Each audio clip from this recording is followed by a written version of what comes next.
সকালের নাস্তাটা ছুঁড়ে ফেলে জিনিয়া রেগে বলল, এসব কি? কতবার বলেছি আমাকে এসব খাবার না দিতে। ডিসগাস্টিং। বাসায় সব কটা হয়েছে অকর্মার ঢেকি।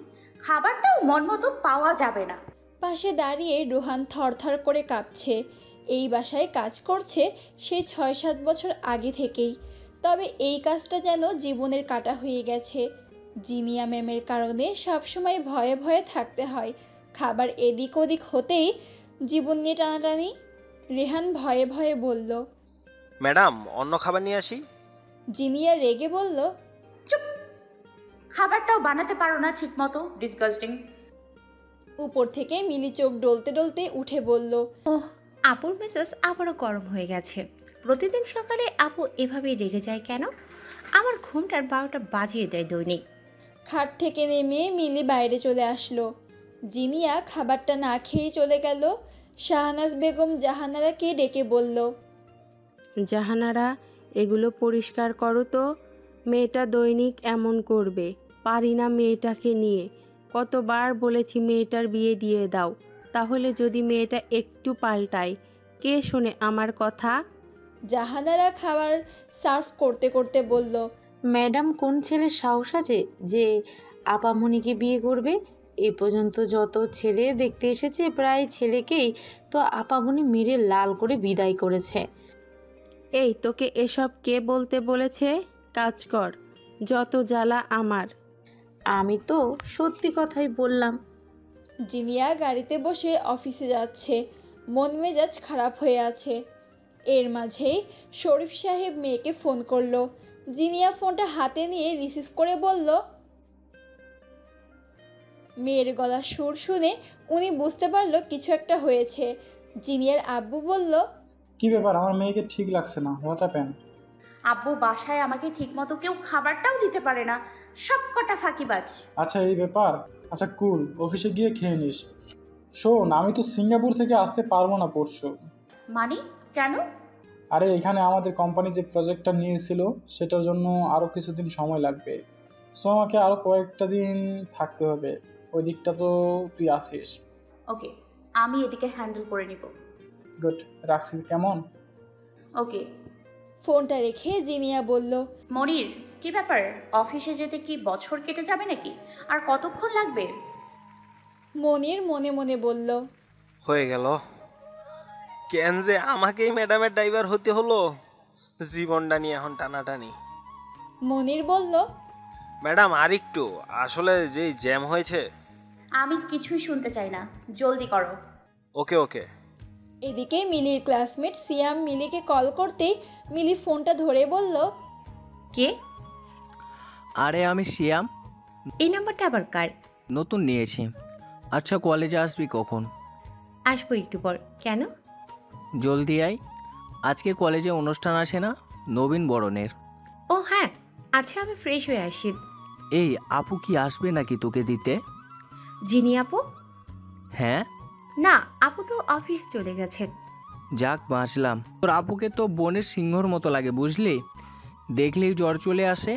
মার খাবি? রাখ বলছি, আমি আসছি। ওকে।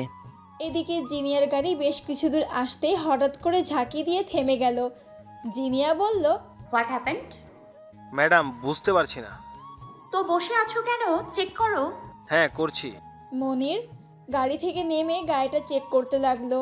কিছুক্ষণ দেখার পর বলল, এই রে, গাড়ি তো তার পুড়ে গেছে। কি করি এখন? ম্যাডাম তো এখন আমাকে পুড়িয়ে মারবে।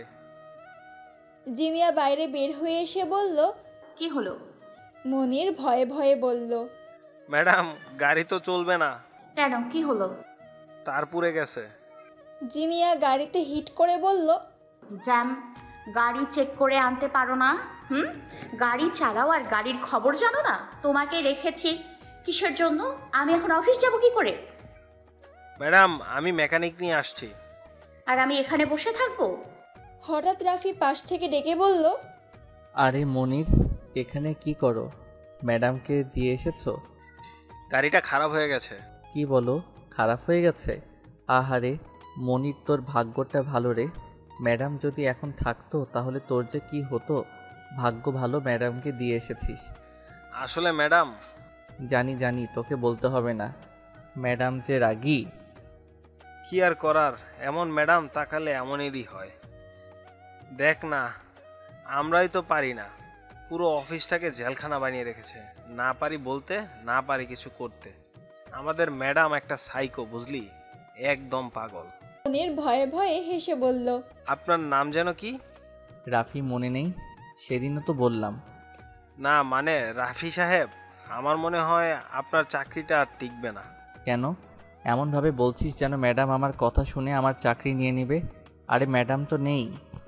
হ্যাঁ হ্যাঁ আছে। এদিকে দেখেন। গাড়ির ওপাশ থেকে গলা বাঁকা করে এপাশে নজর দিয়ে দেখে রাফি থ হয়ে গেল। চোখ বড় বড় করে মনিরের দিকে তাকিয়ে আস্তে করে বলল, মনিরের বাচ্চা, কি করলি এটা? মাথায় বাড়ি আমার, আমাকে আগে বলবি না? গেল গেল আমার চাকরি, সব শেষ হয়ে গেল। কদিন আগেই চাকরিটা পেয়েছিলাম, এর মাঝেই চলে যাবে? বাইক থেকে নেমে এসে আস্তে করে জিনিয়াকে সালাম দিল রাফি। জিনিয়ার আগে আগুন হয়ে গেছে। রাফি জিনিয়ার দিকে তাকিয়ে মনে মনে বলল, দেখে তো মনে হচ্ছে এখনই বোম ফাটবে। নিজের পায়ে নিজেই কুড়াল মারলাম রে, কেউ আমাকে বাঁচা। দূর, কে বাঁচাবে? জিনিয়া এগিয়ে এসে রাফির কলার ধরে বলল, রাফি তাই না? রাফি ঢোক গিলে ভয়ে ভয়ে বলতে লাগলো, জি জি জি রাফি, আমার নাম রাফি। রাফির গলার কার্ডটা হাতে নিয়ে দেখতে লাগলো জিনিয়া। দেখে বলল, ম্যানেজার, সেকেন্ড ম্যানেজার হিসেবে আছেন? জি জি। কি বলছিলেন জানো একটু আগে? রাফির গলা যেন শুকিয়ে আসছে। জিনিয়া কলারটা ছেড়ে বলল, কি হলো, চুপ করে আছেন কেন? একটু আগে তো আমাকে নিয়ে যেন কি কি বলছিলেন, আমি রাগী, আমি পাগল, আর কি কি যেন। ভুল করে মানে মুখ ফসকে বেরিয়ে গেছে ম্যাম। কে বলল আপনি পাগল? তো আমি, সব কিছু আমি। জিনিয়া ফোন বের করে কাকে যেন ফোন করলো। ফোনটা ধরতেই জিনিয়া বলল, জি ম্যাম। আমাদের অফিসের রাফি সাহেবকে পোস্ট থেকে সরিয়ে দিন তো। কথাটা শুনে রাফির মাথায় আকাশ ভেঙে পড়ল। কি হবে এবার? আর কোনো আশা নেই। রাফি মুখ চুপসে দাঁড়িয়ে আছে। জিনিয়া বলল, এক্ষুনি করেন। সো কিন্তু ম্যাম, রাফি তো অনেক ভালো, ট্যালেন্টেড। হোয়াট? আপনাকে যা বলেছি তাই করেন। ওকে ওকে, আমি করছি। গুড। ফোনটা কেটে জিনিয়া বলল, মিস্টার রাফি, তো আপনি এক কাজ করুন, বাসায় চলে যান। আপনার মনে হয় অফিসার আপনার আমার মনে হয় অফিসার আপনার যাওয়ার দরকার নেই, কেমন? মনির এসে বলল, ম্যাডাম গাড়ি ঠিক হয়ে গেছে। আরে রাফি সাহেব সরুন একটু, যান যান, বাড়ি চলে যান। রাফি মনে মনে বলল, কি হলো আমার সাথে? হায় হায়, আমার চাকরি। কেন আমি এসব বলতে গেলাম রে? কেন আমি বললাম এসব? মনে হচ্ছে রাস্তায় নিজের মাথা নিজে আঘাত করে মরে যাই। জিনিয়া গাড়িতে উঠে চশমাটা নিচে করে রাফিকে বলল, এখন শুধু চাকরি নিলাম, পরের বার আমার সামনে আসলে প্রাণটাই নিয়ে নেব। মাইন্ডেড। মনির, চল। জি ম্যাডাম। গাড়ি শো করে চলে গেল। রাফি বাইকের ওপরে বসে থ হয়ে তাকিয়ে আছে। অফিসে পৌঁছে জিনিয়া সোজা নিজের কেবিনে চলে আসলো। দুজন লোক এসে দাঁড়িয়ে বলল, ম্যাডাম 10টায় আপনার একটা মিটিংয়ে যেতে হবে, এখানে সব ইনফরমেশন আছে। ওকে। এ কথা বলে একজন চলে গেল। অন্যজন বলল, ম্যাডাম আমাদের ম্যানেজার পোস্টের জন্য খবরের কাগজটায় বলে দেই। জিনিয়া কিছুক্ষণ ভেবে বলল, দিন। ওকে। আর শুনুন, জি। রাফিকে একটা মেল পাঠিয়ে দিন। কিসের মেল? জিনিয়া হেসে বলল, চাকরি। মানে বুঝলাম না, আপনি না আমায় বললেন ফায়ার করে দিতে? নজির সাহেব চাকরির পেপারের শর্তগুলো মনে হয় দেখেননি আপনি। আপনার জানা উচিত, ওনাকে বদলি করে আমার পার্সোনাল অ্যাসিস্ট্যান্টের পদে বসিয়ে দিন। আমাকে এত কিছু বলার স্বাদ তো পেতেই হবে।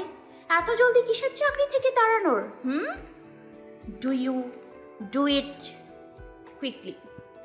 ওকে ম্যাম, আমি পাঠিয়ে দিচ্ছি। রাফি বাইকটা নিয়ে সোজা বন্ধু হিমেলের দোকানে চলে আসলো। এসে সোফায় হতাশ হয়ে বসে পড়ল। হিমেল রাফিকে ক্লান্ত দেখে বলল, কিরে বেটা, কি হয়েছে? আর বলিস না বন্ধু, আমার জীবনটা শেষ রে, শেষ হয়ে গেল। কি হয়েছে বলবি তো? রাফি হিমেলকে সব খুলে বলল। হিমেল হেসে বলল, বিশ্বাস কর ভাই, আমার হাসি তো থামছেই না। এটা তোর সাথে হয়েছে? বেটা, আমার চাকরি চাঙ্গে উঠেছে আর তুই হাসছিস? কি করব বল। আচ্ছা, এসব কেউ বলে? তাও আবার বসের সামনে। আমি কি জানতাম না কি ওই জল্লাদিনী বসটা ওখানে থাকবে? তা এখন কি করবি? ভেবে পাচ্ছি না রে ভাই, তুই একটা বুদ্ধি দে, কি করব এখন? একটাই রাস্তা আছে, এই তোর বসের কাছে যা আর মাফ চেয়ে নে। এটা হলে তো আগিয়ে চেয়ে নিতাম। আমাকে মেরে ফেলবে তবু আমাকে চাকরি দেবে না, চিনিস না রে তুই। আর কোনো আশা নেই। রাফির ফোনটা বেজে উঠল। ফোনটা হাতে নিয়ে দেখলো ছোট বোন আয়শা ফোন করেছে। কিরে, কি হয়েছে? ভাইয়া, তোমার কম্পিউটারে কি যেন মেইল এসেছে। মেইল? হ্যাঁ, আমি একটু কাজ করছিলাম আর তখনই আসলো। রাফি মনে মনে বলল, কিসের আবার, হয়তো চাকরিটা গেছে সেটারই মেইল এসেছে। আচ্ছা, আমি বাড়িতে এসে দেখব, রাখ তুই। আচ্ছা ঠিক আছে, আর আজকে আসার সময় আইসক্রিম নিয়ে আসবা। আচ্ছা। হিমেলকে বিদায় জানিয়ে রাফি বাসার দিকে রওনা দিল। এদিকে মিলি কলেজে চলে এসেছে। ক্যান্টিনে আসতেই আফরিন হাত তুলে মিলিকে ডাক দিল। মিলি এসেই বসে পড়ে বলল, সিয়াম কই রে? এখানেই ছিল, ওয়াশরুমে গেছে হয়তো। কিরে মিলি, আমরা এখানে বসে আছি, আমাদের খোঁজ না নিয়ে এসেই শিয়ামের খোঁজ নিচ্ছিস যে? আরে না, হারামিটা আমাকে ফোন করে বললো জলদি আসতে। আমার না খেয়ালই ছিল না আজ কলেজে অনুষ্ঠান আছে। রিয়েলি? পারিসও তুই? সিয়াম এসে বলল, এই তো সবাই চলে এসেছিস, এবার মজা হবে। কিসের মজা? শোন, তোদের জন্য সারপ্রাইজ আসে। এই দেখ, টানটানা সিয়ামের হাতে 5টা টিকিট। সবাই অবাক হয়ে বলল, টিকিট? সিয়াম হেসে বলল, হ্যাঁ টিকিট, মুভির টিকিট। একটু পরেই শুরু হবে। কী রে, সবাই রেডি তো? মিলি বাদে সবাই চেঁচিয়ে বলল। হ্যাঁ রেডি, আজকে সেই ফান হবে। সিয়াম মিলিকে চুপ থাকতে দেখে বলল, কী রে, এভাবে চুপ করে বসে আছিস কেন, যাবি না? দেখ, টাকা খরচ করে কিন্তু কিনেছি, না বলতে পারবি না। মিলি আস্তে করে বলল, আসলে ভয় করছে। ভয়? কিসের ভয়? আরে আমরা তো মুভি দেখতে যাব, ওখানে তো আর বাঘসিংহ থাকবে না। বাঘসিংহ থাকলেও একটা কথা ছিল, ভয় তো আমার আপুকে নিয়ে। যদি একবার জানতে পারে তাহলে তো আমি শেষ। জিনিয়া আপু, তা ঠিক বলেছিস, আমার তো হাত পা কাঁপে তোদের বাসায় গেলে। আরে কিছু হবে না। বাসা থেকে জানে তুই তো কলেজে আসছিস, তাছাড়া কলেজে আজ অনুষ্ঠান, এর ফাঁকে আমরা মুভি দেখে চলে আসব। জিনি আপু কিছুই ঠিক পাবে না। ওকে, এত করে বলেছিস যখন, কিন্তু কিছু হলে কিন্তু আমার সাথে তোদেরকেও বকা খেতে হবে। ওকে, ডান। রাফি আইসক্রিম হাতে বাসায় এসে আয়শাকে ডেকে চলেছে। আয়শা দৌড়ে এসে বলল, আরে ভাইয়া, তুমি আজকে এত জলদি চলে আসলে যে? এত কথা বলিস কেন? ধর তোর আইসক্রিম। দাও দাও, থ্যাংক ইউ ভাইয়া। যা ভাগ। এই শোন, আম্মু কোথায় রে? কোথায় আবার? কিচেনে। আচ্ছা। রুমে এসে টাই জামা খুলে খাটের উপর বসে পড়ল রাফি। আয়শা বলেছিল কি মেল নাকি এসেছে। টেবিলে এসে কম্পিউটারটা অন করে মেল বক্সে ঢুকে পড়ল রাফি। একটু আগে আসা মেলটা চেক করতে লাগলো। হঠাৎ এক লাফিয়ে চেয়ারের ওপরে উঠে গেল রাফি, আর অমনি ঠাস, চেয়ার ভেঙে নিচে পড়ে গেল বেচারা। পেছনে হাত দিয়ে ডলতে ডলতে বলল, ম্যাডামের একটা মেইলও আমার এই অবস্থা করছে, না জানি এখন আমার কি হবে। উফ, আমার পাটা মনে হয় ভেঙে গেছে। কোনো মতে উঠে মেলটার দিকে তাকিয়ে কাঁদো কাঁদো গলায় বলল, চাকরিটা চলে গেলেও এর থেকে ভালো হতো রে। এ কি দেখছি আমি? আমার তো এখনই হাত পা কাঁপছে। শেষে পার্সোনাল অ্যাসিস্ট্যান্ট, এ তো আমাকে মারার প্ল্যান করছে। ও মা, আবার কাল থেকে জয়েন করতে হবে। এখন কি হবে? আর নিচে এগুলো কি? ভালো করে পড়ে দেখলো। আরে এগুলো তো চাকরির সে আগের ডকুমেন্টের শর্ত। এবার কি করি? চাকরিটা ছাড়তেও তো পারবো না, না হলে গুনে গুনে 20 লাখ টাকা দিতে হবে। বলি, আমার কিডনি দুটো বিক্রি করলেও তো এত টাকা হবে না। তার মানে এ জীবন ম্যাডামের হাতে শেষ হবে। বাহ, কি সুন্দর বেদনাময় জীবন আমার। অফিসের ফাইলগুলো চেক করতে করতে জিনিয়া ক্লান্ত। কফিতে মুখ ডুবিয়ে চোখ বুঝে নিল জিনিয়া। অতঃপর চেয়ার থেকে উঠে কাঁচ দিয়ে বাইরের দিকে তাকিয়ে আশেপাশে নজর দিল। ধোয়া ওঠা কফির কাপটা টেবিলে রেখে একটা ফাইল হাতে নিতেই দরজায় নক করার শব্দ আসলো। কামিং। একজন মেয়ে এসে বলল, ম্যাম, আপনার মিটিংয়ের সময় একটু পরেই। ওকে গাড়ি বের করতে বলো, আমি আসছি। ওকে। তখনই নজির সাহেব এসে বলল, ম্যাম, আমি মেলটা পাঠিয়ে দিয়েছি। জিনিয়া মাথা উঁচু করে হেসে বলল, কাল থেকে ওনার ডিউটি। কিন্তু ম্যাম, আপনার তো অলরেডি একজন অ্যাসিস্ট্যান্ট আছে। জিনিয়া একটু ভেবে বলল, একটা কাজ করুন, নিতুকে রাফির আন্ডারে দিয়ে দিন। ওকে। আমি মিটিংয়ে যাচ্ছি, আপনি এই ফাইলগুলো নিয়ে যান। আর হ্যাঁ, কাল আমাদের শেয়ার হোল্ডারদের নিয়ে একটা মিটিংয়ের আয়োজন করুন। ওকে, আমি সব ব্যবস্থা করে নেব। গুড, লিভ নাও। এদিকে আকরাম সাহেব মদের গ্লাসটা ছুঁড়ে ফেলে চিৎকার করে বলল, শরীফ চৌধুরী, আমি তোকে ছাড়বো না। আমার বিজনেসে তোর কারণে এত বড় লস, আমিও এর শেষ দেখে নিব। পাশে বসির বলে উঠল, বস, আমাদের মাথা ঠান্ডা রেখে কাজ করতে হবে। শুনেছি শফিক চৌধুরী সিঙ্গাপুরে আছে। আমাদের যে ডিলটা পাওয়ার কথা ছিল সেটার টেন্ডার ওরা আগেই কিনে নিয়েছে, এর জন্য আমরা পাইনি। কি বলতে চাইছিস? বস, ওর মেয়ে জিনিয়া বিজনেসে বাপের থেকে এক পা এগিয়ে। এসব ওর মেয়েরই কাজ। এখানে বর্তমানে ওর মেয়েই সব কিছু দেখছে। ও, এই ব্যাপার। Jinia, very interesting. এবার মজা আসবে খেলায়। মদের গ্লাসে বরফ নিতে নিতে আকরাম সাহেব হাসতে হাসতে বলল, বসির। জি বস। মাহির কোথায় আসে? ছোটো সাহেব তো জিমে থাকে এই সময়। কল করে এখনই আসতে বলো, অনেক জিম করেছে। এখনই আসতে বলো। ওকে, আমি বলছি। রাফির আম্মু হাতে দুধের গ্লাস নিয়ে রাফির রুমে এসে দেখলো রাফি হাঁটু গেড়ে বসে কম্পিউটারের দিকে তাকিয়ে আছে। আরও অবাক হলো চেয়ার ভাঙা দেখে। দুধটা রেখে বলল, রাফি, এ কি অবস্থা? চেয়ার ভেঙেছিস কি করে? আর এভাবে বসে আছিস কেন? মায়ের দিকে তাকিয়ে অসহায়ের মতো রাফি বলল, তোমার ছেলে আর বাঁচবে না মনে হয় আম্মু, আর বাঁচবে না। কী সব বলছিস? কি হয়েছে? আর কি হবে, ফেঁসে গেছি। কোথায় ফেসে গেছিস? বাঘের মুখে। ধুর, কি বলছিস এসব? আবল তাবল না বলে কি হয়েছে বলতো? কিছু না মা, কিছু না, বাদ দাও। বলিস না বলিস, তুই ভালো জানিস। দুধটা খেয়ে নে, ঠান্ডা হয়ে যাবে। খাওয়া হলে আয়েশাকে ডেকে গ্লাসটা নিয়ে যেতে বলিস। আর এখন জলদি দুধটা খেয়ে বাজারে যা একটু, রান্নার বাজার তো ফুরিয়ে গেল, মাছও শেষ, শুনেছিস? তাড়াতাড়ি কর। পপকর্ন খেতে খেতে মিলি বলল, সিয়ামের বাচ্চা, আজকে একবার যাই এখান থেকে, তারপর দেখছি তোকে। ভূতের মুভিতে কেন এনেছিস? আস্তে আস্তে এভাবে চিৎকার করলে মানুষ কেলাবে। আর এটা তো নিউ এসেছে, হেব্বি কাহিনী। শিখা ভয়ে মিলিকে ধরে আছে। আফরিন তো পপকর্নের প্যাকেটটা চোখের সামনে ধরে আছে। সিয়াম, কথা বলিস না, না হলে এখানেই তোকে মেরে ভূত বানিয়ে দেব। এ মুভি কে দেখে? আমার তো 1 মাস রাতে ঘুম আসবে না। ভিতর দল সব কয়টা। তোরা আমার বন্ধু বলতেও তো আমার লজ্জা করছে। একটা সিনেমাও দেখার সাহস নেই একটার মাঝে। আর এই দেখো, ছেলে মানুষ হয়ে ভয়ে মরে যাচ্ছে। ওরে শিয়াম বন্ধু, চল চলে যাই, পরে আবার দেখা যাবে। আর কিছুক্ষণ থাকলে আমি হার্ট অ্যাটাক করে মারা যাব। আরে এরা কারা? কোথা থেকে এলো এরা? এই মুভিটা দেখে এত ভয় পাচ্ছিস কেন তোরা? কিভাবে সম্ভব? একটা কাজ করবি কি, এখন থেকে সব কয়টা সাহসী ভিটামিন খাবি, এতে সাহস বাড়বে। জিনিয়া মিটিংয়ের মাঝে খেয়াল করলো একটু দূরে দাঁড়িয়ে থাকা ওয়েটার শার্টের দিকে। মুচকি হেসে জিনিয়া দাঁড়িয়ে গেল। মিস্টার শাহাদাত বলল, কি হয়েছে, আপনি উঠে গেলেন যে? কুল মিস্টার শাহাদাত, কুল। এখানে কেউ আমাদের লুকিয়ে রেখেছে।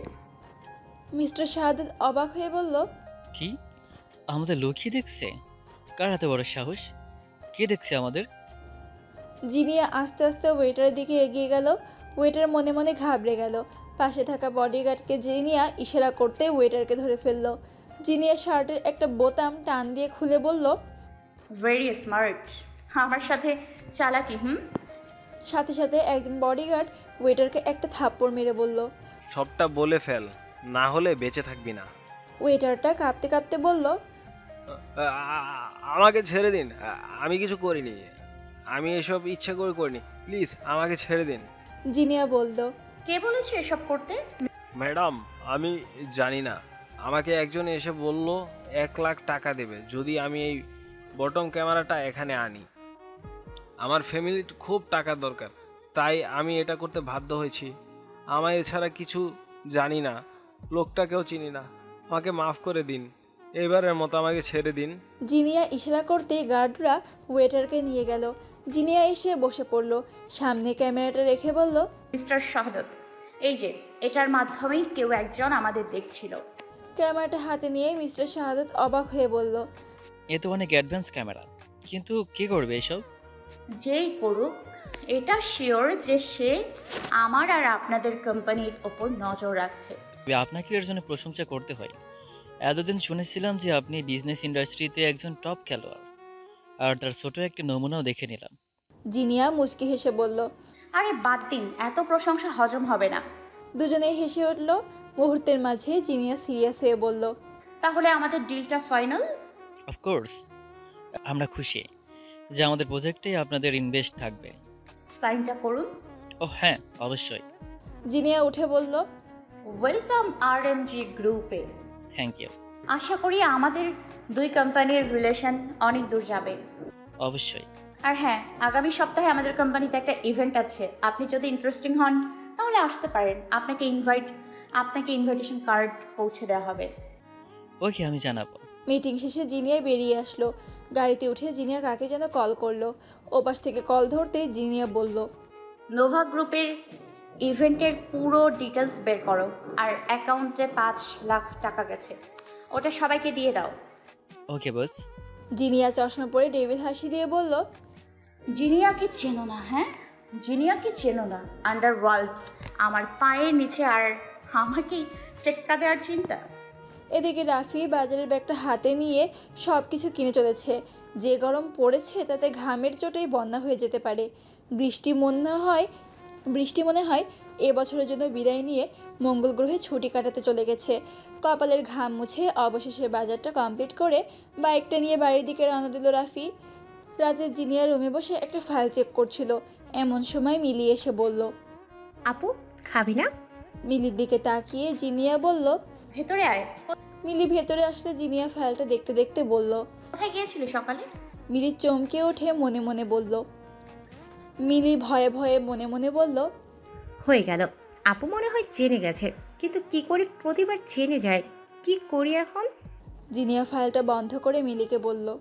কিরে, কথা বলছিস না যে? মিলি ভয়ে ভয়ে বলল, আসলে আপু, তোকে কতবার মানা করেছি না এভাবে কোথাও যাবি না? তুই জানিস আমাদের চারদিকে কত শত্রু ঘুরে বেড়ায়।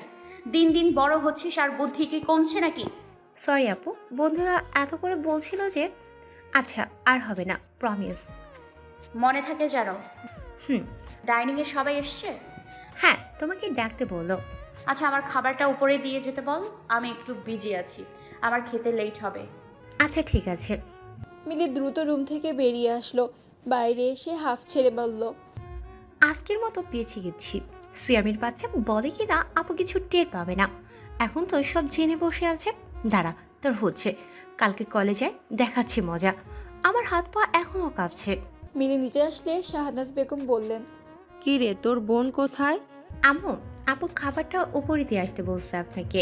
এখন বেঁচে আছে, খেতে লেট হবে।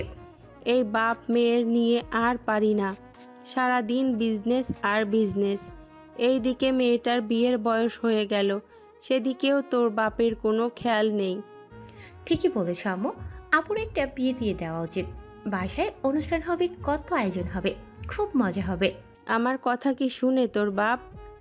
সেও যেমন বিজনেসের বিজনেস, তোর বোনটাও হয়েছে তোর বাপের মতো তেমনি। এই নে খাবারটা দিয়ে আয়।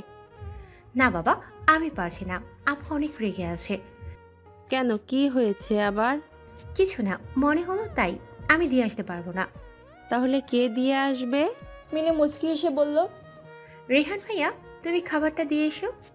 ছোট আপা এমনিতেই রিমান্ডে থাকি, খাবারের চুন থেকে পান খসলে আমার উপর দিয়ে ঘূর্ণিঝড় বয়ে চলে, আবার আমাকেই বলছেন? আরে কিছু হবে না, খাবারটা রেখেই চলে আসবে। কি আর করার বলছেন, যখন তখন তো যেতেই হবে। রেহান খাবার নিয়ে জিনিয়ার রুমের বাইরে এসে বলল, ম্যাডাম আসবো? রেহান আয়। ম্যাডাম খাবার টেবিলে রাখ। ওকে। পরদিন সকালে রাফি রেডি হয়ে সকালে নাস্তাটা কোনো মতো করে বাকিটা নিয়ে অফিসের দিকে বেরিয়ে পড়ল। জিনিয়া ঘুম থেকে উঠে বেলকনিতে দাঁড়িয়ে কফি খাচ্ছে। হঠাৎ ফোনটা বেজে উঠল। বিছানা থেকে ফোনটা নিয়ে রিসিভ করে বলল, রাহুল, কি খবর? বস, এত সকালে ডিস্টার্ব করার জন্য সরি। ওকে, বলো কি খবর। বস, নোভা কোম্পানিতে যে ইন্টারভিউটা স্টার্ট হতে চলেছে সেটা অনেক আগে থেকেই চলে আসছে, কিন্তু এটা একটু মিস্টিরিয়াস ইভেন্ট বলা চলে। আমিও শুনেছি, একটু কিছু জানতে পারলে? হ্যাঁ, আসলে যার সাথে আপনার কল মিটিং হলো মিস্টার শাহাদাত, সে এই কোম্পানির মালিক না। তো কোম্পানির মালিকের ডান হাত বলতে পারেন। সব কাজ ইনডাইরেক্টলি ওনাকে দিয়েই করানো হয়। ও, আই সি, এবার বুঝতে পারছি। বস, এই ইভেন্টে আসল মালিকও থাকবে। আর হ্যাঁ, ওইখানে যারা ইনভাইট হয় তারা সবই একই শহর বা বাইরের শহরের অনেক টপ বিজনেসম্যান। ওকে, আরও ইনফরমেশন কালেক্ট করো, আমাকে জানাও। ওকে। ফোনটা বিছানায় ছুঁড়ে ফেলে জিনিয়া নাইটিটা ঠিক করে পাশেই সুইমিং পুলে নেমে গেল। কিছুক্ষণ সুইমিং পুলে থাকার পরে জিনিয়া অফিসে যাওয়ার জন্য রেডি হতে চলে গেল। এদিকে রাফি অফিসে আসতেই জিনিয়ার আগের অ্যাসিস্ট্যান্ট নিতু এসে রাফিকে বলল, স্যার, আমার সাথে আসুন। রাফি নিতুকে দেখে বলল, আপনি তো ম্যাডামের অ্যাসিস্ট্যান্ট, তাই না? জি ছিলাম। মানে এখন নেই। কেন? কেন? আবার আপনি আমার জায়গায় চলে এসেছেন যে, আপনার জন্য আমার পোস্টটাও বদল গেছে। সরি, আমার জন্য আপনার এত বড় ক্ষতি হলো। আচ্ছা, একটা কথা বলি। এই যে আপনার পোস্টটা কেটে গেল, আপনার তো দুঃখী থাকার কথা, কিন্তু আপনাকে দেখে তো মনে হচ্ছে আপনি সেই লেভেলের খুশি। নিতু হেসে বলল, ঠিক বলেছেন, আমি হ্যাপি। এতদিন যে গর্তে পড়েছিলাম সেখানে এখন আপনি এসে গেছেন, আমার তো সেই মজা লাগছে। রাফি ভয়ে ঢোক গিলে বলল, আপনার কথায় কেমন বিপদের গন্ধ পাচ্ছি। কি? মুচকি হেসে নিতু বলল, সে আপনি নিজেই ঠিক পাবেন, একটু পরেই সব বুঝে যাবেন। আর হ্যাঁ, আজ থেকে আমি আপনার অ্যাসিস্ট্যান্ট। আমার? হ্যাঁ, আপনি যেমন ম্যাডামের, আমি তেমন আপনার। কি খেলা রে বাবা, যাক আপনি তো আমার পাশে আছেন, বিপদ থেকে বাঁচার একটা পথ তো আছে। হ্যাঁ, হেল্প তো করবই। নিন, আগে ম্যাডামের কেবিনে চলুন, আপনাকে সব দায়িত্ব বুঝিয়ে দিই। চলুন, আসামি যখন হয়ে গেছে দইটা গলায় পড়েই নেই, কি আর করার। এদিকে খাবারের টেবিলে আকরাম চৌধুরী একটা ফটো নিজের ছেলের দিকে এগিয়ে দিলেন। মাহির বলল, what is this? Just look. Mahir ফটোটা দেখতেই হাত থেকে খাবারের স্পুনটা পড়ে গেল। আনমনে বলে উঠল, wonderful, so wonderful. That, who is she? Jinia, RNG কোম্পানির মালিকের বড় মেয়ে। আগে তো কখনো দেখিনি এত মেয়ে। এ তো মেয়ে না, যেন পড়ে। কেমন লেগেছে? That, just wow. তোমার বিয়ের বয়স হয়েছে। আমি চাই জিনিয়া আমার ঘরের পুত্রবধূ হোক। এখন তুমি যদি পারো তাহলে আমার কোনো আপত্তি নেই। Dad, really? আমি তো অলরেডি পছন্দ করে ফেলেছি। টেনশন করো না, জিনিয়া আমার বউ হবে। আকরাম চৌধুরী মুচকি হেসে মনে মনে বলল, একবার যদি জিনিয়াকে আমার ছেলের বিয়ে করে নেই তাহলে পুরো কোম্পানিটাই আমার হাতের পুতুল হয়ে যাবে। হা হা হা। তারপর শরীফ চৌধুরী তোমাকে বোঝাবো কত ধানে কত চাল।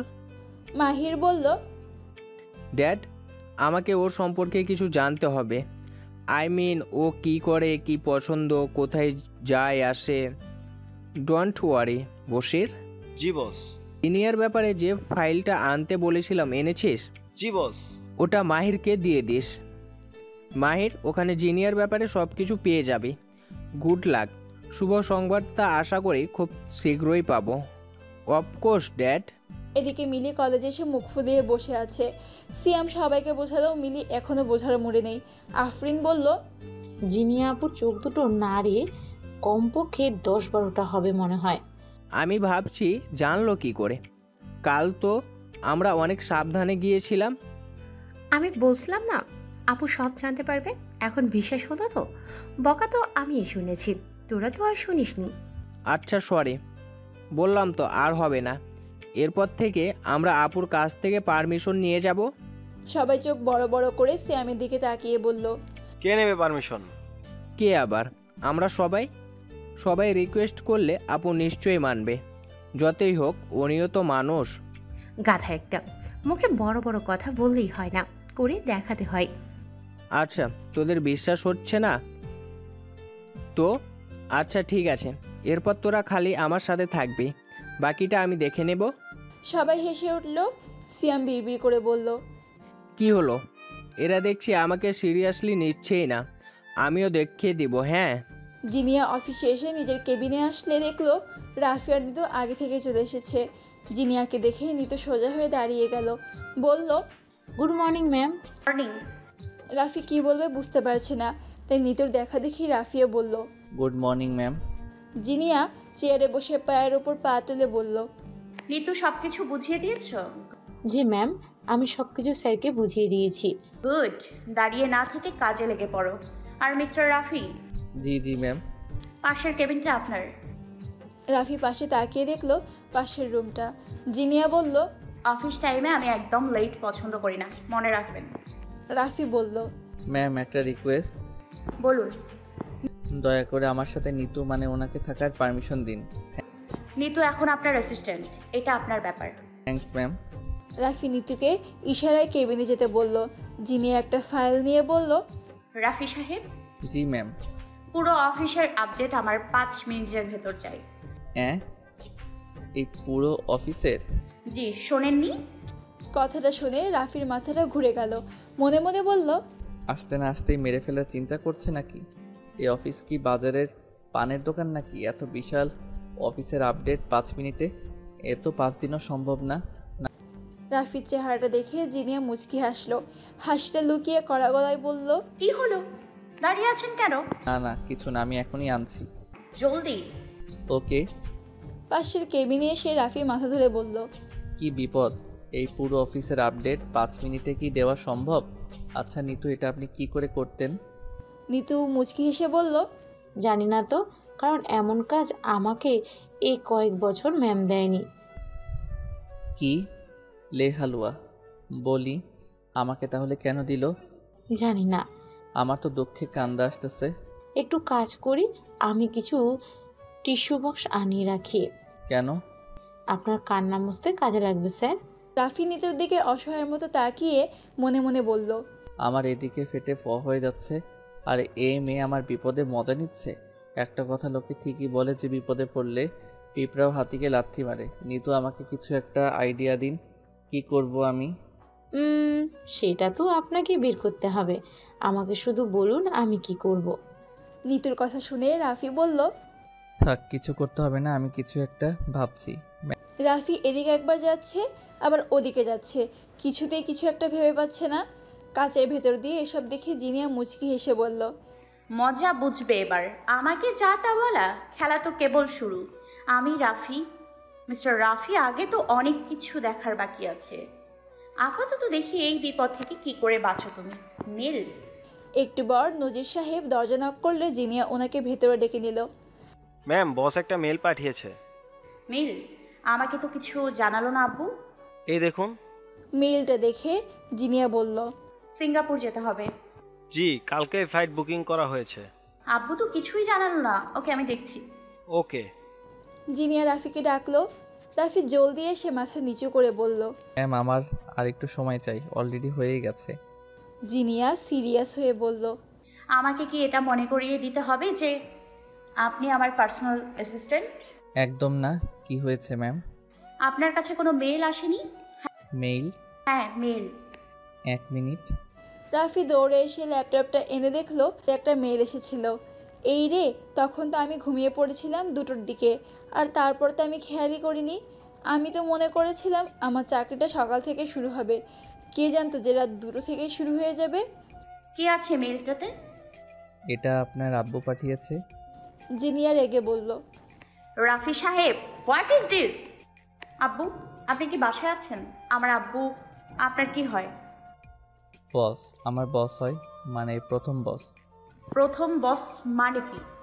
না মানে আপনার আব্বু তো অফিসের মালিক, তাই উনি আমার প্রথম বস, তারপর আপনি আমার সেকেন্ড বস। জিনিয়া কি বলবে বুঝতে পারছে না। এবার কোন ধরনের লজিক?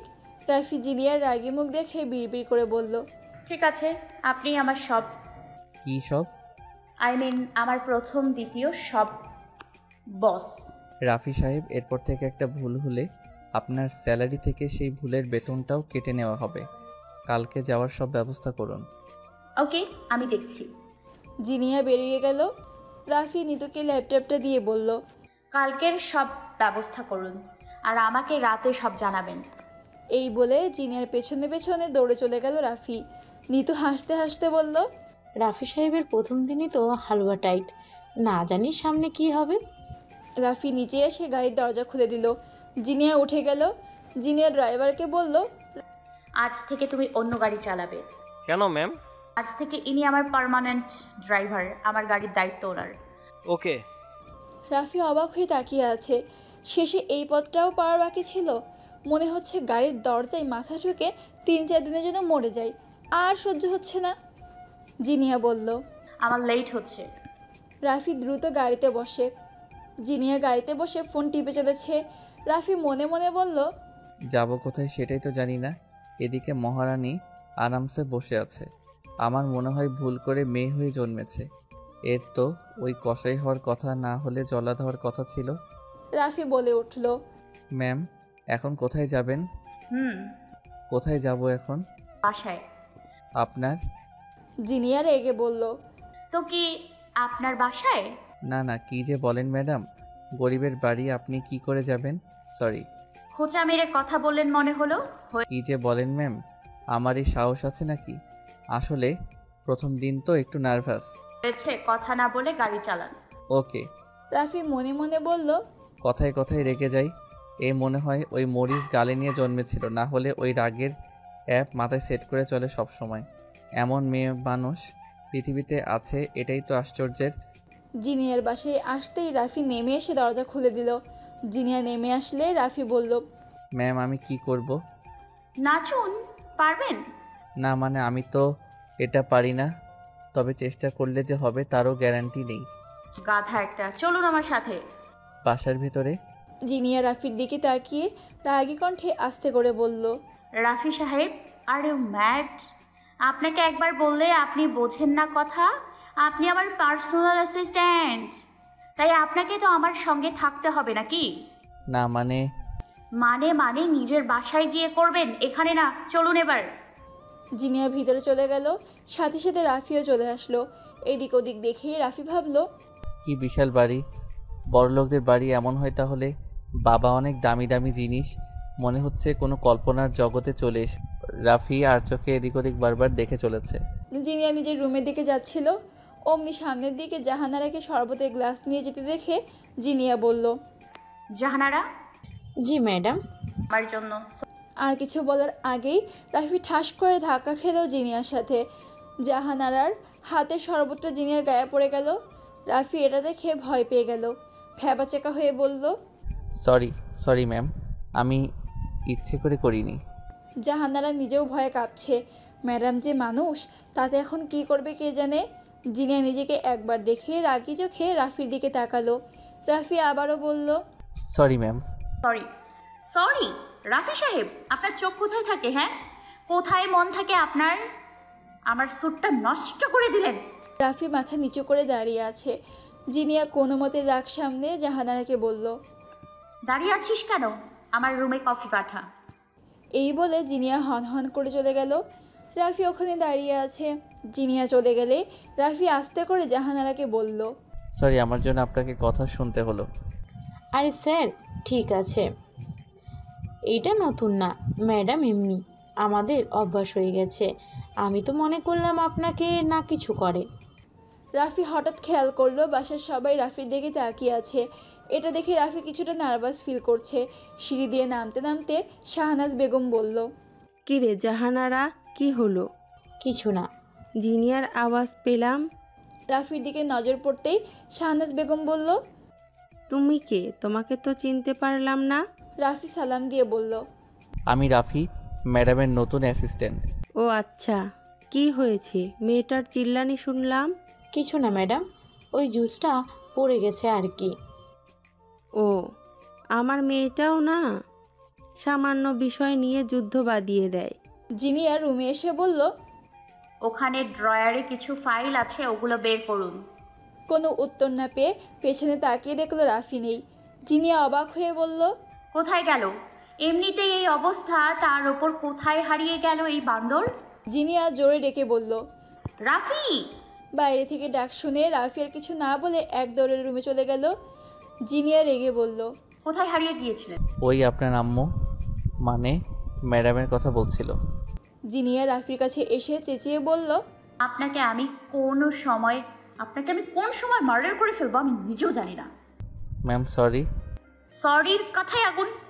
ওই ড্রয়ারের ফাইলগুলো বের করে চেক করুন, এক্ষুনি করুন, যান। বাইরে থেকে রেহান খাবার বানাতে বানাতে বলল, এসে গেছে সুনামি। কার উপর যে সুনামি আশ্রয় পড়ছে কে জানে। ম্যাডামকে সামলানোর মতন একজন মানুষও এই পৃথিবীতে নেই নাকি? জাহানারা বেগম বলল, আবার মেয়েটা শুরু করেছে। বেচারা ছেলেটার উপর এখন রাগ দেখাচ্ছে। এদিকে রাফি চুপচাপ ফাইলগুলো নিয়ে চেক করতে লাগলো। জিনিয়ার আগে ফুসফুস করতে করতে বিড়বিড় করে বলল, এই কোন পাগলের খপ্পরে পড়লাম আমি? দাঁড়িয়ে দাঁড়িয়ে কে সব করে? আমার রুমে কি বসার জায়গার অভাব পড়েছে নাকি? জিনিয়া গম্ভীর কণ্ঠে বলল, রাফি সাহেব, জি ম্যাম, আমি সব চেক করে নেব, আপনি একদম চিন্তা করবেন না। এদিকে তাকান। জি। আমার রুমে কি বসার জায়গার অভাব পড়েছে? রাফি আমতা আমতা করে বলল, না, একদম না। কেন ম্যাম? আর সত্যি বলতে এত বড় রুম আমি এই প্রথম দেখলাম। আপনার এই রুমে আমাদের একটা পুরো বাড়ি এঁটে যাবে, কি বিশাল। তাহলে এখানে দাঁড়িয়ে আছেন কেন? বসেও তো কাজটা করতে পারেন। রাফি মনে মনে বলল, দাঁড়াবো না বসবো সেটা কি আর ভয়ের চোটে মাথায় আছে নাকি? এমন ভূতের মতো চেঁচালে আর জল্লাদের মতো হুঙ্কার দিলে মানুষ কি হুঁশে থাকে? রাফি ফাইলগুলো নিয়ে সোফায় বসে পড়ল। জিনিয়া ফ্রেশ হতে চলে গেল। এদিকে মিলি আর শিখা কলেজ থেকে একটু আগেই চলে এসেছে কিছু শপিং করতে। শপিং শেষে বিল দিয়ে দুজনে চলে আসছে। পার্কিংয়ে গাড়ির দিকে যাচ্ছে দুজনে। হঠাৎ মিলির সাথে কারো ধাক্কা লাগার কারণে মিলি পড়ে গেল। ছেলেটা হাত বাড়িয়ে বলল, সরি, আপনার লাগেনি তো? শিখা হাতটা সরিয়ে বলল, মিলি ঠিক আছিস তো? আয় ওঠ। আমার হাড্ডি মনে হয় গেছে রে শিখা। কোন হতচ্ছাড়া যে আমাকে ধাক্কা দিল। সামনে তাকিয়ে ছেলেটাকে দেখে মিলি রেগে বলল, এই চোখে দেখেন না, এই দিনে দুপুরে ধাক্কা খান কিভাবে? হ্যাঁ সরি, আসলে আমি ফোনে কথা বলছিলাম তো তাই খেয়াল করিনি। সরি, প্লিজ কিছু মনে করবেন না। সব ছেলেরাই এক কথা বলে, ইচ্ছে করে ধাক্কা খেয়ে আবার সরি বলে। দেখুন, আমি সত্যি বলছি। তাছাড়া আপনি তো জিনিয়ার ছোট বোন, আমি কি করে ইচ্ছা করে ওর বোনের সাথে ধাক্কা খাবো? শিখা আর মিলি অবাক হয়ে গেল। এই ছেলে জিনিয়া আপুকে চেনে আর এটাও জানে যে আমি ওর বোন। মিলি অবাক হয়ে বলল, আপনি কি করে? থামুন, আমি জানি, এতে অবাক হওয়ার কি আছে। আসলে আমরা তো পুরনো ফ্রেন্ড। ফ্রেন্ড? আপুর আবার কোন ফ্রেন্ড আপনি? কই আগে তো দেখিনি। আসলে আমি দেশের বাইরে ছিলাম, গত সপ্তাহে এসেছি। আর জিনিয়ার সাথে দেখা করব, কিন্তু ওর নম্বরটা মনে হয় চেঞ্জ করে ফেলেছে, তাই ফোনও পাচ্ছি না। ও আচ্ছা। যাক, তোমার সাথে দেখা হয়ে ভালো হলো। আচ্ছা, তোমার আপুর নম্বরটা দেওয়া যাবে? আপনি যখন আপুর ফ্রেন্ড তাহলে কেন দেওয়া যাবে না? ধন্যবাদ। মিলি নাম্বারটা দিয়ে চলে আসলো। ছেলেটা আসলে আকরাম সাহেবের ছেলে মাহির। মিলি চলে গেলেই মাহির মুচকি হেসে বলল, যাক, নম্বর পেয়ে গিয়েছি। এবার পরের ধাপটা খেলতে হবে। জিনিয়া খুব জলদি দেখা হবে বেবি, তোমার সাথে জমিয়ে প্রেম হবে। হা হা হা। কিছু দূর কালো গাড়িতে বসে কয়েকজন এসব দেখছিল লুকিয়ে। মাহির চলে গেলে লোকগুলোও চলে গেল। বাসায় এসে মিলি নিজের রুমে চলে গেল। ফ্রেশ হয়ে চুল মুছতে মুছতে মিলি বলল, আপুকে একবার জানিয়ে আসি, শেষে দেখা যাবে আমাকে আবার বকা দেবে না বলার জন্য। যতই আপুর ফ্রেন্ড হোক, নাম্বার তো আমিই দিয়েছি, তাই আগে থেকেই বলে আসি, সেটাই ভালো হবে। মিলি নিচে এসে আম্মুকে ডাকতে লাগলো। জাহানারা এসে বলল, ম্যাডাম তো বাইরে গেছে ছোট আপা। বাইরে গেছে? আচ্ছা, আপু বাসায় আছে? আছে তো, রুমে আছে। আপু অফিস থেকে এত জলদি চলে এসেছে? হ্যাঁ, আজকে একটু আগেই চলে এসেছে। আচ্ছা ঠিক আছে। মিলি গুনগুন করে গান গাইতে গাইতে সোজা জিনিয়ার রুমে চলে গেল। আপু আপু কই তুমি? মিলির কথা শুনে রাফি বলে উঠল, ম্যাম বাথরুমে গেছে। পাশ থেকে ছেলের কণ্ঠ শুনে মিলি তাকিয়ে দেখলো একটা ছেলে বসে আছে। রাফিকে দেখেই মিলি অবাক হয়ে ভাবলো, ওয়াও, কি হ্যান্ডসাম ছেলে। কিন্তু একে আগে তো দেখিনি। আপুর বফ নাকি? না না, আপুর আবার বফ আসবে কই থেকে? আপুকে ভালোবাসবে এমন সাহস কার আছে? তাছাড়া আপুকে ম্যাম বললো তো ছেলেটা। অফিসের কেউ হবে মনে হয়। মিলি এগিয়ে এসে চুল ঠিক করতে করতে বলল, আপনি কে? আমি পিয়ে। আপুর? জি। মিলি মুচকি এসে মনে মনে বলল, বাহ, এত হ্যান্ডসাম পিয়ে। আপুর অফিসে এমন ছেলেও আছে। মিলি খাটে বসে পড়ল। রাফি ফাইলগুলো দেখতে ব্যস্ত হয়ে পড়ল। মিলি একটু পর বলে উঠল, আমি মিলি, জিনিয়া আপু আমার বড় বোন। রাফি মাথা উঠিয়ে বলল, ও আচ্ছা। আচ্ছা, আপনার নাম কি? রাফি। ও। এর মাঝেই জিনিয়া চুল মুছতে মুছতে বেরিয়ে আসলো। জিনিয়া একটা টাওয়াল পেঁচিয়ে আছে, এতে হাঁটু পর্যন্ত দেখা যাচ্ছে। জিনিয়া বের হতে হতে বলল, রাফি সাহেব দেখেছেন, কোনো ফল্ট থাকলে ইমিডিয়েটলি ঠিক করতে হবে। কাল এগুলো নিয়ে যেতে হবে, ভেরি ইম্পর্ট্যান্ট ফাইল এগুলো। রাফি মাথা উঠিয়ে জিনিয়ার দিকে তাকিয়ে যেই কিছু বলতে যাবে অমনি রাফি থমকে গেল। জিনিয়াকে এই বেশি দেখে রাফি রীতিমতো বেহুশ হওয়ার মতো অবস্থা। এক মুহূর্তের জন্য রাফি যেন হিতাহিত জ্ঞান হারিয়ে ফেলেছে। এই যেন এক পরীর সামনে দাঁড়িয়ে আছে। রাফির চোখ যেন সময়ের বিরুদ্ধে আটকে গেছে। মিলি বসে বসে মুচকি হাসছে, মনে মনে বলছে, রাফি সাহেব তো গেল, কি আর করার। আমার আপু এত সুন্দর যে কোনো ছেলেই লাট্টু হয়ে যাবে। আর আপুকে এ রূপে দেখলে তো ছেলেরা এমনিতেই পাগল হয়ে যাবে। কিন্তু রাফি সাহেবের কপাল খারাপ মনে হয়। আমার আপু যেমন রূপে আগুন, তেমন মেজাজটাও আগুন। আরে রাফি সাহেব, চোখটা নামিয়ে নিন, না হলে আপু আপনার চোখটাই তুলে নেবে। মিলি এর মাঝে নাক গলিয়ে বলে উঠল, এটা তোমার বিয়ে? Very handsome. মিলির কথায় রাফি যেন হুঁশ ফিরে এসেছে। দ্রুত চোখ নামিয়ে ফাইলগুলো দেখে চলেছে রাফি। রুমে এসি চলছে, তবুও যেন গরম লাগছে রাফির কাছে। রাফি অনবরত ঘেমে চলেছে। জিনিয়া বলল, হ্যাঁ, আমার পিয়ে। এত হ্যান্ডসাম পিয়ে? মিলি, থাপ্পড় কি খাবি নাকি এখান থেকে যাবি? রাগ করো কেন? আমি তো একটা কথা বলতে আসলাম। কি কথা? তোমার ফ্রেন্ড আজকে বাসায় আসার সময় আমার কাছ থেকে নাম্বার নিল, বলল গত সপ্তাহে দেশে এসেছে। জিনিয়া মিলিকে নিয়ে সুইমিং পুলের দিকে চলে গেল। জিনিয়া যেতেই রাফি বড় একটা নিঃশ্বাস ছাড়ল, মনে মনে বলল, কখনো ম্যামকে এভাবে দেখবো কল্পনাও করিনি। এত কিউট লাগছিল ম্যামকে। আর ম্যাম তো পরীর মতো সুন্দর। আর ম্যামের পা, আয় হায় কি মারাত্মক সুন্দর। কপাল থেকে ঘাম মুছতে মুছতে রাফি বিড়বিড় করে বলল, কি যে ভাবছি আমি, এসব ম্যাম জানতে পারলে আমাকে সোজা মেরে ফেলবে। এত কিউট একটা মেয়ে এত ডেঞ্জারাস হয়েছে কেন কে জানে। জিনিয়া বলল, মিলি, আমার এমন কোনো ছেলে ফ্রেন্ড নেই যে বাইরে থাকবে। মিলি তো টাসকি খেয়ে ভয়ে ভয়ে বলল, তাহলে কাকে আমি নাম্বার দিলাম? নাম কি ছেলেটার? সেটা তো শুনিনি। মিলি, তুই আমার বোন হয়ে এত বোকা কি করে হোস? যা রুমে যা, আমি দেখছি। আর হ্যাঁ, এরপর থেকে এমনটা যেন আর না হয়। মিলি আর কিছু না বলে সোজা চলে আসলো। জিনিয়া ভাবতে লাগলো, কে এসব করলো? আমার নাম্বার কে নিল? দেখতে হচ্ছে ব্যাপারটা। এর মাঝে জিনিয়ার ফোন বেজে উঠল। খাটের ওপর ফোনটা বেজে চলেছে। রাফি খেয়াল করে দেখলো ম্যাম তো এখানে নেই। তাহলে কি করি? ফোনটা বেজে চলেছে তো আমি ধরবো? না না, আবার আমাকে কথা শোনাবে। বাজুক, আমার কি, যার ফোন সেই ধরবে। শেষে আমাকে ঝাড়ি মেরে বলবে, কত বড় সাহস আমার ফোন ধরেন। হাজারটা কথা শোনাবে আমাকে। 5 মিনিট পর জিনিয়া রুমে আসলো। ফোনটা বেজে চলেছে। রাফি মাথাটা উঠিয়ে যেই তাকাবে অমনি রাফি মুখটা সরিয়ে নিল। মনে মনে রাফি বলল, ম্যামকে এই রূপে আর দেখা ঠিক হবে না, না হলে ফেসে যাব। আমিও একটা ছেলে মানুষ, আমারও একটা ফিলিংস আছে। জিনিয়া ফোনটা হাতে নিয়ে দেখলো 10টা কল। জিনিয়া রেগে বলল, রাফি সাহেব, এতবার ফোন বেজে চলেছে, আপনি এখানে বসে কি করছিলেন? কানে শোনেন না? ফোনটা কেন ধরেননি? রাফি হতাশ হয়ে মনে মনে বলল, যাক বাবা, মনে করলাম ফোন ধরলে বাস খাবো, এখন দেখছি না, ধরেই ভুল করেছি। কেউ আমার একটু বিষ দে রে, আমি পাগল হয়ে যাব। রাফিকে অন্যদিকে তাকিয়ে থাকতে দেখে জিনিয়া বলল, what's wrong with you? Look at me mister Rafi, ফোনটা কেন ধরেননি? ওয়াই?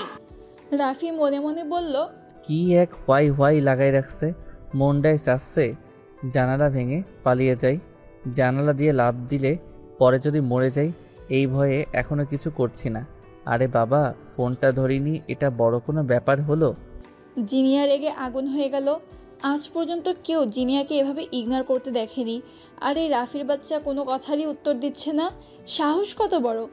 রাফির সামনে এসে জিনিয়ার রাফরি কলার ধরে টান দিয়ে বলল, এই বয়রা হয়ে গেছে নাকি? কানে শোনেন না কি বলছি আমি? চুপ! জিনিয়ার দিকে নজর পড়তে রাফি চোখ বন্ধ করে নিল।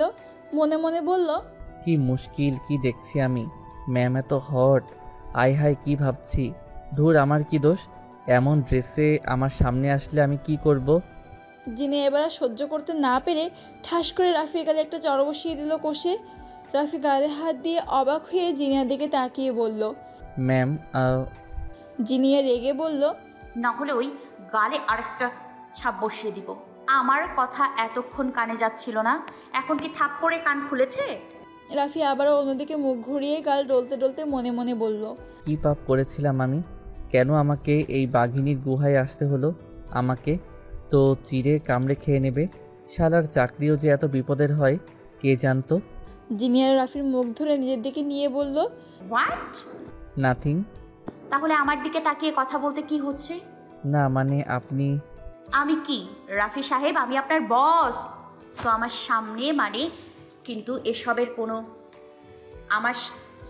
আমার সামনে মানে কিন্তু এসবের কোনো জায়গা নেই। বলুন আমাকে কি সমস্যা? রাফি চোখ বুজে ভয়ে ভয়ে তাড়াতাড়ি বলে উঠল, ম্যাম, আমি আপনার দিকে কিভাবে তাকাবো?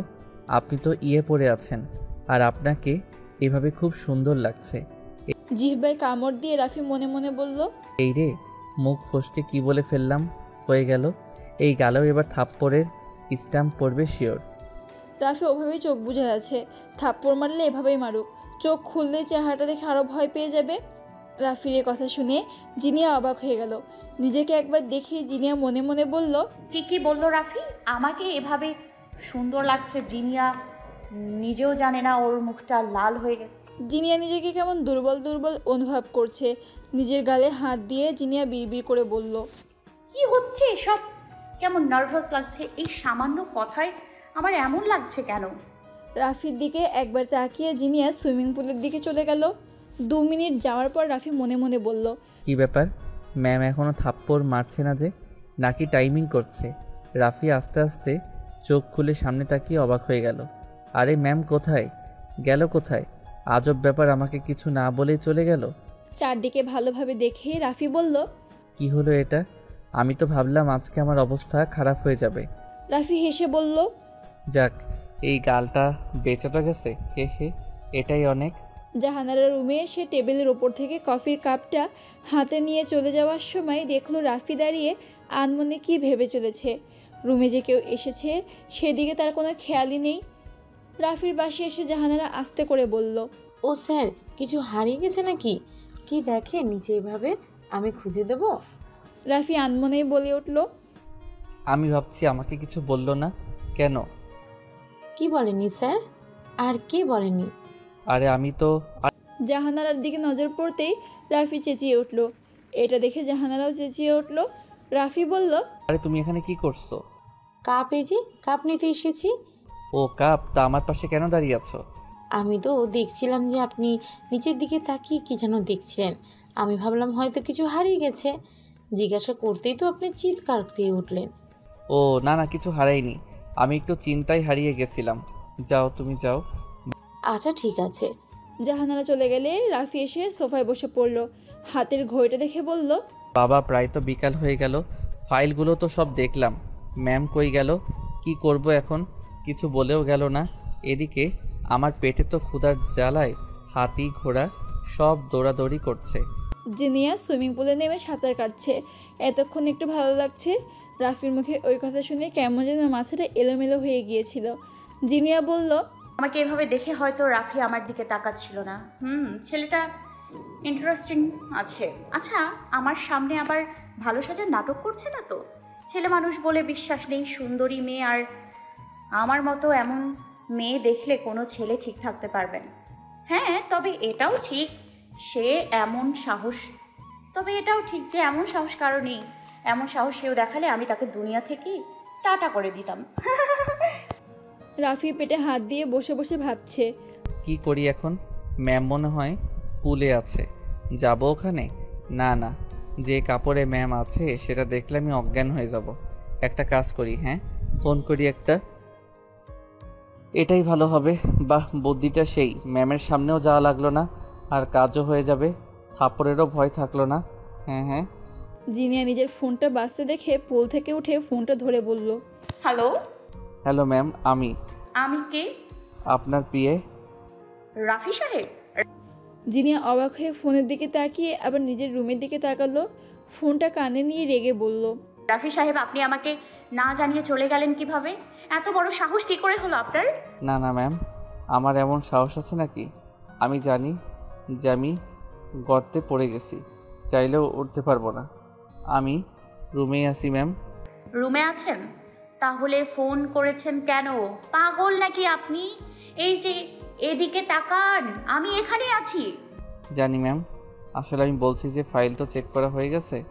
মানে আমি কি করব এখন? বাসায় চলে যাব? তো এটা এখানে বসে বলা যেত না? ফোন করার কি আছে? না এমনি আর কি। আপনাকে না আরেকটা থাপ্পড় দেওয়া দরকার, গাধা একটা।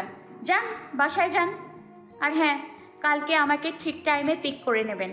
গাড়িটা এখন থেকে আপনার কাছেই থাকবে। আর কাল কিন্তু দেরি যেন না হয়। একদম হবে না, আমি আপনাকে ঠিক টাইমে এয়ারপোর্টে পৌঁছে দিয়ে আসবো। পৌঁছে দিয়ে কোথায় আসবেন? অফিসে আসবো, একদম চিন্তা করবেন না। আমি কিন্তু অফিস একদম ফাঁকি দেব না। বলি, আমি কি ওখানে এসে আপনাকে একটা থাপ্পড় মারবো, নাকি আপনি এখানে এসে থাপ্পড় খাবেন? হ্যাঁ। রাফি চমকে উঠে বলল, কেন ম্যাম, আবার কি করলাম? ওই হতচ্ছাড়া, তুই আমার পিএ? হ্যাঁ। তাহলে আমার সাথে কি গরু যাবে নাকি? দাঁড়া, তোকে আমি আজকে। জিনিয়া ফোনটা কেটে একটা পাতলা জামা গায়ে জড়িয়ে হনহন করে রুমে চলে আসলো, কিন্তু এসে আর রাফিকে পেল না। রাগে লাল হয়ে বলল, কোথায় গেল কোথায় হতচ্ছাড়াটা? আজকে ওকে আমি খুন করে ফেলবো, গাধা একটা। ড্রয়ার থেকে বন্দুকটা বের করে সারা রুমে রাফিকে খুঁজতে থাকলো, কিন্তু কোথাও পেল না। হঠাৎ ফোনে একটা মেসেজ আসলো। জিনিয়া মেসেজটা দেখলো রাফি করেছে। লেখা আছে, ম্যাম আমি চলে আসছি, আমি আপনাকে পিক করে নেব, এবারের মতো আমাকে ছেড়ে দিন। বুঝে গেছি আমি আপনার পিএ, আপনি যেখানে আমিও সেখানে, আর ভুল হবে না। জিনিয়া মনে মনে বলল, আর আমি বেঁচে গেলি, পরে দেখছি আমি। এদিকে সিয়ামের বাসায় ঝগড়া লেগে গেছে। সিয়ামের বাবা জব্বার সাহেব বাসায় খুব বেশি থাকেন না, বলতে গেলে 1-2 বার আসে, আর কোনো সময় তো আসেই না। অবশ্য কোহিনুর বেগম এসব এখন মেনেও নিয়েছেন। সিয়ামের বাবা আর একটা বিয়ে করেছে, আর সে কারণে সিয়াম ওর বাবাকে সহ্য করতে পারে না। কোহিনুর বেগম বর্তমানে একটা ব্যাংকের ম্যানেজার, আর সিয়ামের বাবা একজন বিজনেসম্যান, অনেক টাকার মালিক। সিয়ামের বাবা চায় সিয়াম ওনার বিজনেস সামলাক আর ওনার সাথে চলে আসুক, কিন্তু সিয়ামের মা এটা চায় না। এটা নিয়ে আবারও ঝগড়া বেঁধে গেছে। সিয়াম এক পর্যায়ে বলে উঠল, চুপ করো তোমরা, আমি ক্লিয়ার করে বলছি, আমরা তোমার বিজনেস বা টাকায় কোনো ইন্টারেস্ট নেই। আমি আর আমার মা খুব ভালো আছি। মা ওনাকে চলে যেতে বলো, আর যেন না আসে আমাদের লাইফে। সিয়াম বাসা থেকে বের হয়ে গেল। সিয়ামের মা বলল, শুনেছো সিয়ামের কথা? চলে যাও তুমি, আমার ছেলে আমার কাছেই থাকবে, তোমার টাকার দরকার নেই আমাদের। আমার ছেলেও, আমার রক্ত ওর শরীরে, আমি ওকে ঠিক একদিন করে নিয়েই যাব, মনে রেখো। জব্বার সাহেব চলে গেল। সিয়াম একটা পার্কে এসে বসে আছে।